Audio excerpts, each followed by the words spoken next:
Ladies and gentlemen, this is Joe's Classic Video Games back with another cool pinball repair video for you this evening. We have been working on this super cool Williams Serenade pinball from 1960 for a gentleman. And we've just got it kind of limping along, working a little bit. To the point that we need to test play it a little bit. But we figured we would take care of the playfield before we did that because we don't want to damage the playfield playing it with an old ball and with dirt on the playfield and messed up rubber rings and stuff. So we'd like to get the playfield freshened up and cleaned so that we can go ahead and test play it a little bit. So we're going to go ahead and clean on the playfield. Now we're not going to do a bunch of touch up to this one because it's in really nice shape. It's just dirty. So it has absolutely beautiful artwork on it. Just really cool 1960, still kind of a holdover from the 50s stuff. Really nice line drawn art. Comic book style almost. That's what I'd consider it, basically. They still were using the really creative use of color on the playfield. So whenever they made these, they silk screened them. They didn't have a bunch of colors to work with. So they would only have a few colors. Let's count them. So there's a dark blue and a light blue. That's 2. There's a red and like an orange, which is the same as the skin tone. So that's 4. There is a white. That's 5. There's a yellow. That's 6. And then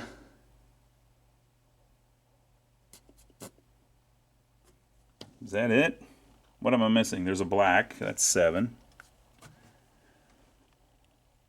think that's it. So they did the whole playfield with 7 colors. Now what do you not see? There's no green. There's no purple. They did all of this without that. But look how they made the water look believable with just a couple colors. Look, they made this, galleon, or whatever that is. The train's coming.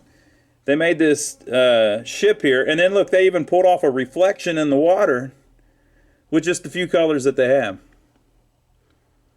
7 colors, counting white and black. Very cool. So then they do the plastics, which these are in pretty rough shape, and we can't get new ones. So they're just going to stay in rough shape for now, at least. Maybe in the future, someone will reproduce them or take the time to scan them and make it happen. But as of right now, right? But look at the colors on them. So they've got kind of another red, and they've got green, which they don't have on the playfield. So that's 2. They've got white and black. That's 4. Okay, so everything is done with that. So all of the plastics are white, green, red, and black, and that's it. But by putting so much green on them, it kind of added another color to the whole playfield too. Just awesome. Look how nice they made the aprons back then too.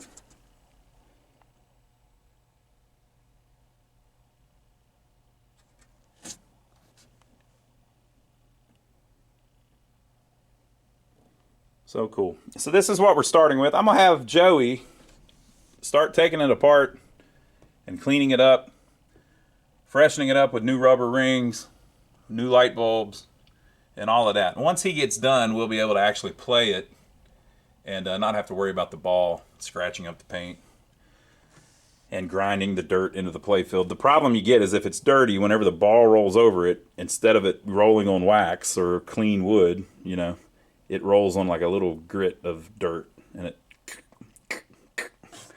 if it knocks it loose, now there's a little like almost microscopic dent there. It rolls it all the way across the playfield the whole freaking time you're playing. So it will destroy a playfield. So we'll start taking it apart, cleaning it up, and then putting it back together. But this is what we're starting with. Here we go.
Alright folks, so we've cleaned up most of that. Still got a little bit left to do, but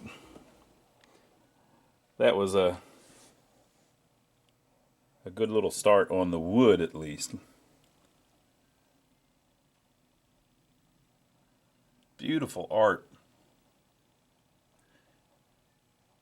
Now, I don't believe the customer really even wanted us to do all that much cosmetic to it. I looked online, I mentioned it before, but nobody makes the plastics yet. But this is one of those things, people, where it doesn't have to be done right now. This machine's going to outlive all of us. You know that, right? This gentleman's had it a long time. He's going to pass it on to somebody or sell it or something, but nobody's going to throw this thing in the trash. It's going to end up somewhere. And eventually, somebody will replace these plastics with new ones.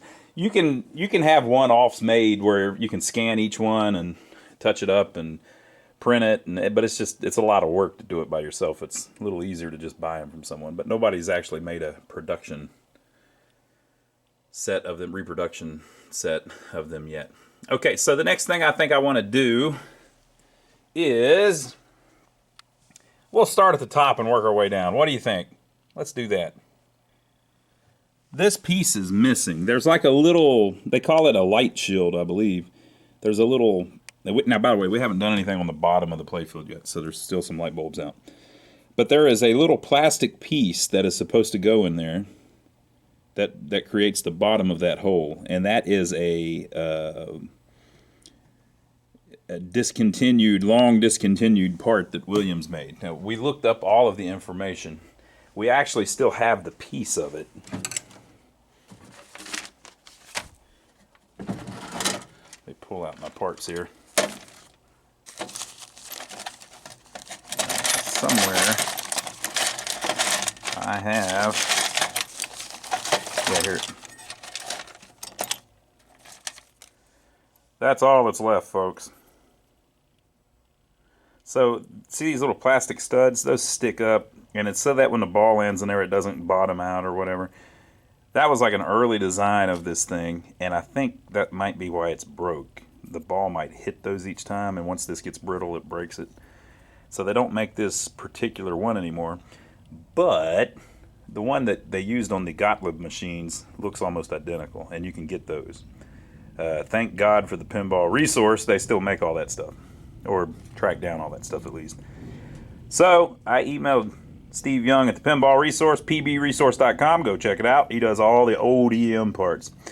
And of course, that's where we got our bell coil that we put in the previous video.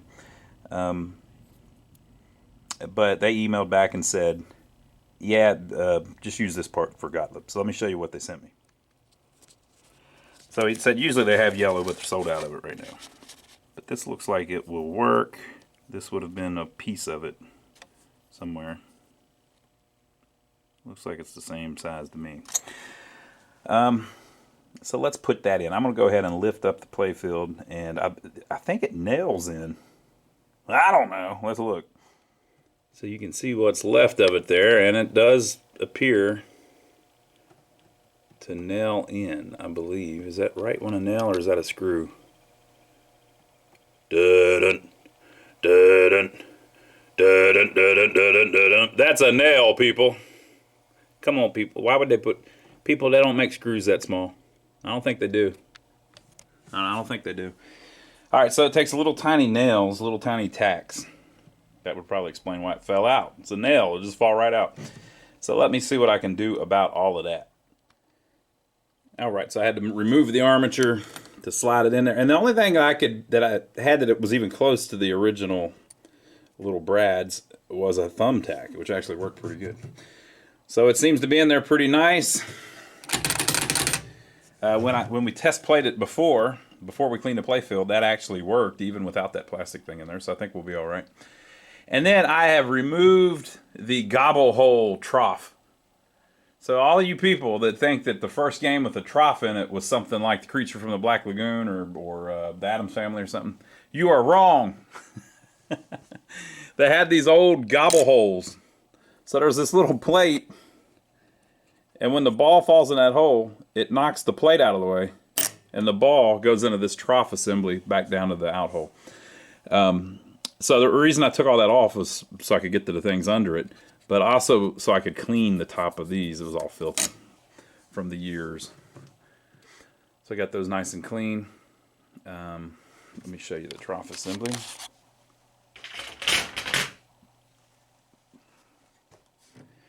Filthy. Look at it. Look at it. Now, I've been watching our buddies over at the Goat Shed in Australia. They're going to kill me if they're in New Zealand.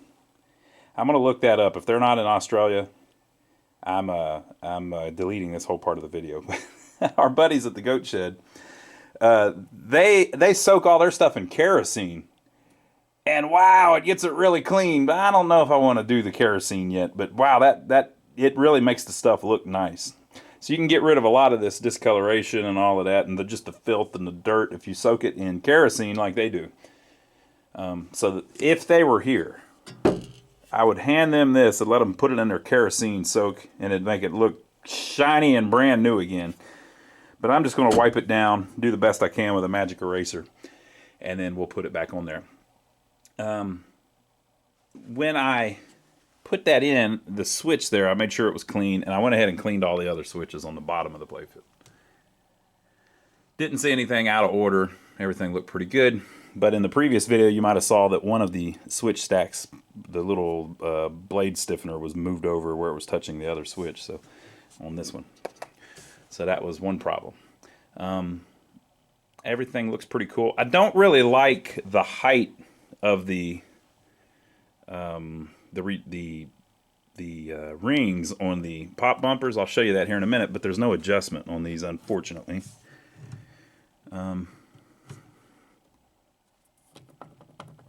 That's fun. Looks like the rivet's missing from the end of stroke coil. I wonder if that is why this gentleman had this in the bottom of the game. Interesting. That assembly, I mean, it'll work. You can put it on there, but it's not the original style. I'll see if I've got that original style, because that without that there, that's going to cause some issues. It'll probably work actually, but it might bind up. So I don't like the height that those are sitting on the playfield. I'll show you that here in a minute. But there's no adjustment on this vintage of Williams, I suppose. What else did I run into while I was under here? I replaced all the light bulbs. There was like 10 of them. It's not really that many. Right. And, oh, flippers. We're going to have to mess with the flippers here in a bit. Didn't do anything to them yet. But I cleaned the relays. There wasn't really anything that seemed adjusted, out of adjustment. We're going to have a problem with this bad boy, though. So we're going to mess with it here in a little bit. But let me put the gobble hole back on, and then we'll look at the top so we can look at these pop bumpers. I'll show you what I'm talking about, the height of the rings. Okay, there is our little shield. Look at that. So the ball falls down in there, it hits that little switch that's sticking up, and then the little kicker kicks it. You know, there is nowhere, well, that one's worn, I guess, but they look pretty good from there up. It's these ones down at the bottom that are really bad, the plastics. So here's the pop bumpers I was talking about. See how these are sitting a little lower than the middle one? If that was up a little bit, it'd be a little better. There's an adjustment usually for that. You know, a spring might do it. I wonder if a stronger spring.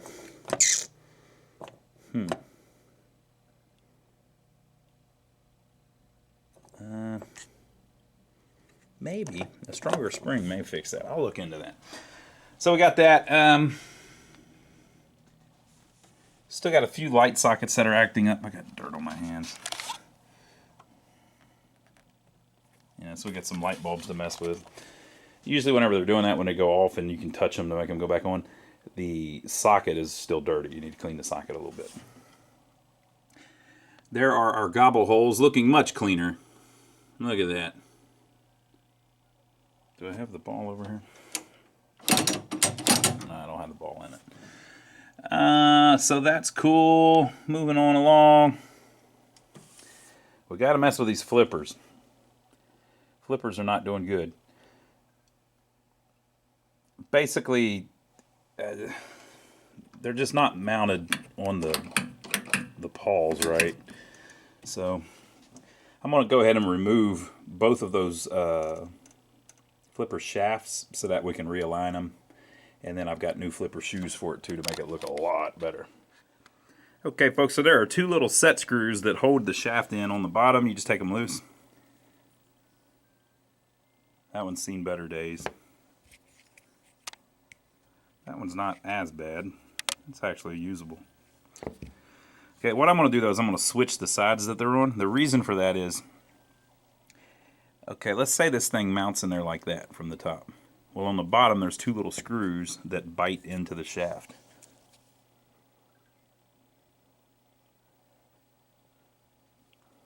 Kind of hard to... There you go. See the bite marks? Every one of those is where at some point that thing has been tightened down. See all the different little circles? So what happens is, let's say it's sitting like this. But man, you really want it like that. Right?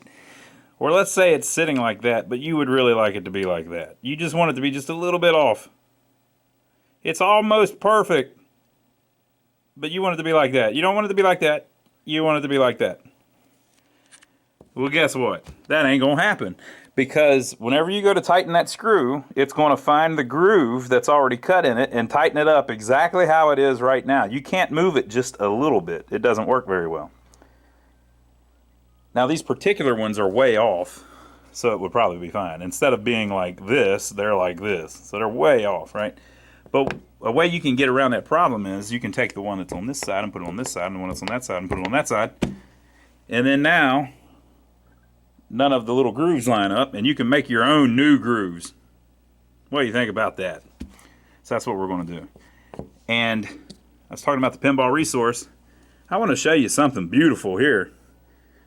So these are new flipper shoes just for this. Now you can get these other places too. I just like getting them from the pinball resource. Look at this. Look at that.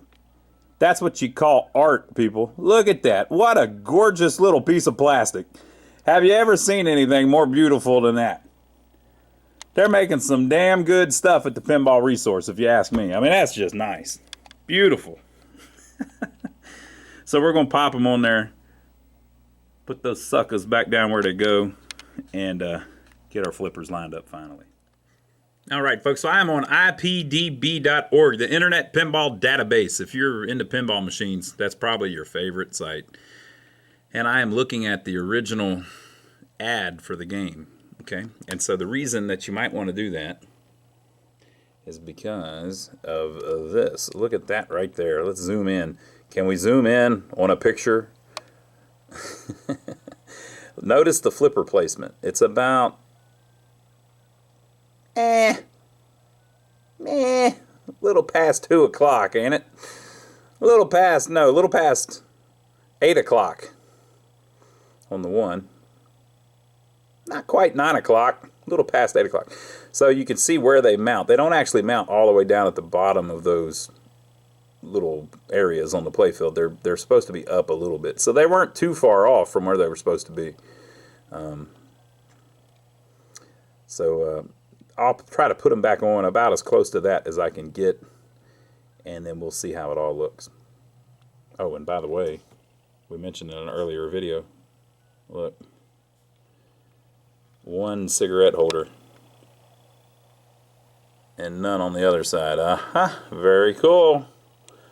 Very cool. Okay, folks, so I think that's about where they're supposed to be. So I hope you enjoyed the video. The playfield's coming right along. We still got to do apron cards, and we still got to fix everything.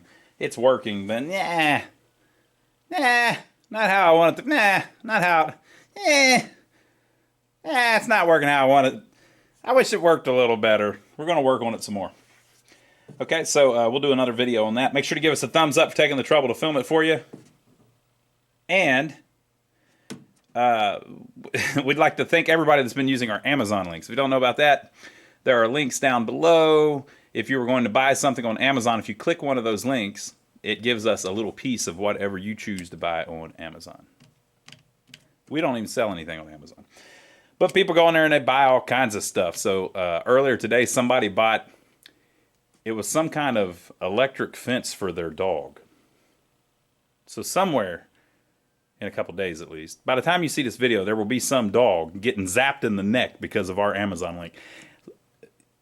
These things have unintended consequences sometimes. So thank you for everybody that's done that. And don't forget to check out my brother Donnie. My brother Donnie is literally my brother. He has a channel here on YouTube like we do. We work on old pinball machines, arcade games, jukeboxes, things like that. And my brother Donnie right now is rebuilding a mobile home. Now, you may not think that's interesting, but that's just because you haven't seen my brother Donnie's videos yet. Okay, so we're going to play it a little bit, but it's not quite right. So, I'm trying to make sure these little stand-ups, that looks all right. It's not quite right yet, but we can at least see what it does.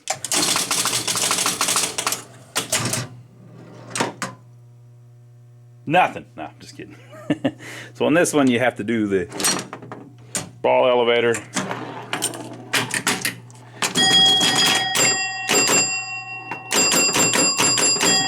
Yeah, give me them points. Oh, it gobbled the ball. Okay, I got 81 points that time. Now you might say, oh, that's not very good. Look, it's an old game, people. Look, is this one higher now? So we got stuff we're still working on. Like, look, see, it's loose. I tightened it up, but I didn't tighten it up quite good enough. We'll get that in the next video. Bam! Oh, by the way, I hear 2 bells, not 1. There are 2 bells chiming. That's right. Pinball Resource, your beautiful bell coil works. It's all good, baby.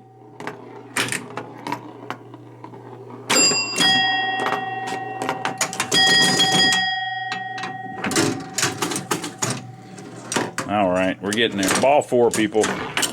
So it works, but it needs work, right? It still needs work. But now we can test it with a new ball. Nice clean playfield, all of that good stuff. Whoa, didn't like that one. Didn't like that one.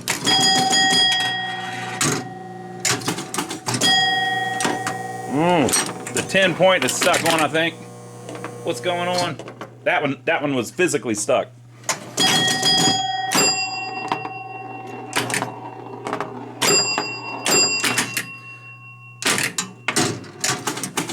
All right, folks, so there you go. Hope you enjoyed it. We'll see you on the next video.